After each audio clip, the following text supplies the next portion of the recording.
one only. There is no second choice. The body can't activate both growth and longevity pathways at the same period of time. जिंदगी के हर मोड़ पे इंसान अपने आप को दोराहे पे खड़ा हुआ पाता है, उसे एक न एक रास्ता सेलेक्ट करना पड़ता है। सेम इसी तरह से हमारे और आपके बॉडी की भी हालत है कि जब भी वो अपने आप को ग्रोथ मोड या मेंटेनेंस मोड में पाता है तो उसे एक राह चुननी पड़ती है। दो में से तुम्हें क्या चाहिए, सिक्स पैक्स या दीर्घायु की उपहार? शरीर हमारी एक कार्य की ही एक समय में ले पाती है भार। You will have to decide growth और लॉन्जिविटी।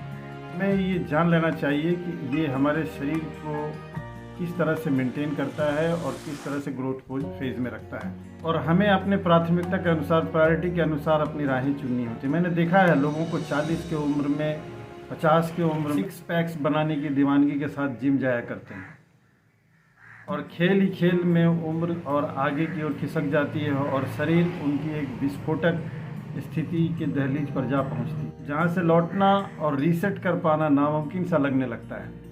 और नतीजा ये होता है कि जब शरीर को मेंटेनेंस फेज में रहना चाहिए, शरीर उस इंसान का ग्रोथ फेज में रहता है, और ग्रोथ फेज हर वक्त लॉन्जिविटी का साथ नहीं देता, बल्कि मेंटेनेंस फेज में शरीर अगर है तो आप लंबी जिंदगी की कल्पना कर सकते हैं। In growth mode when the body finds itself, that is NRF2 pathway inhibits. mTOR pathway remains active with a high protein diet, high intensity exercise and vigorous gymming make them able to get the six pack.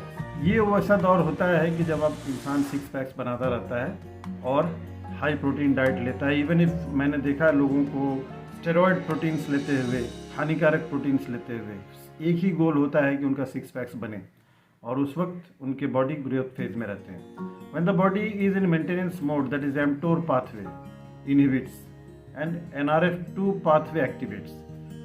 और NRF2 pathway जो है ये longevity के supportive pathway है। इसी दौरान autophagy process inside the body occurs। इसी time में ऑटोफेगी प्रोसेस चलता है शरीर में, जो एक ऐसा प्रोसेस है जो नेचुरली साइटोकाइंस, जो डेंजरस सेनेसेंट सेल्स है, जो डेड सेल्स है, जॉम्बी सेल्स है, उसको साफ करने का प्रक्रिया है ये जो ऑटोफेगी।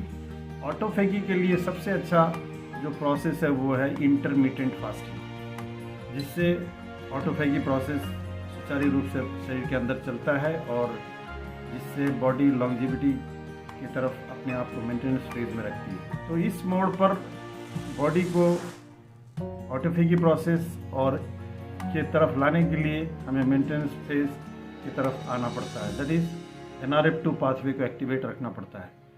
20 एंड 40 ईयर्स का जो एज है वो ग्रोथ के लिए सही एज है, और वैसे आप उसके एडवाइस ले सकते हैं, but after that one should have to come back in maintenance phase. This is the only reason कि जो भी प्रोफेशनल्स हैं बॉडी बिल्डिंग के, उनको ओल्ड एज या थोड़े से एज होने के बाद उनको बहुत तकलीफ होता है अपने आप को मेंटेनेंस फेज में वापस लाने के लिए। Once again I want to remind that दो में से तुम्हें क्या चाहिए, सिक्स पैक्स या दीर्घायु का उपहार? शरीर हमारी एक कार्य की ही एक समय में ले पाती है भार।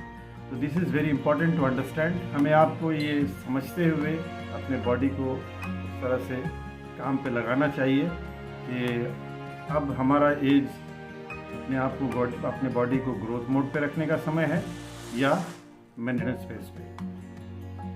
तो अगर आपकी चाहत है कि आप लंबी आयु जिए एक्टिविटी के साथ, फिजिकल फिटनेस के साथ, मेंटल वेलनेस के साथ, तो आपको ग्रोथ फेज को इनहिबिशन में रखना होगा, और एक्टिवेशन में आपको हमें मेंटेनेंस फेज को रखना पड़ेगा, दैट इज NRF2 पाथवे। इसके लिए SRIT जीन्स बहुत ज़्यादा रिस्पॉन्सिबल हैं।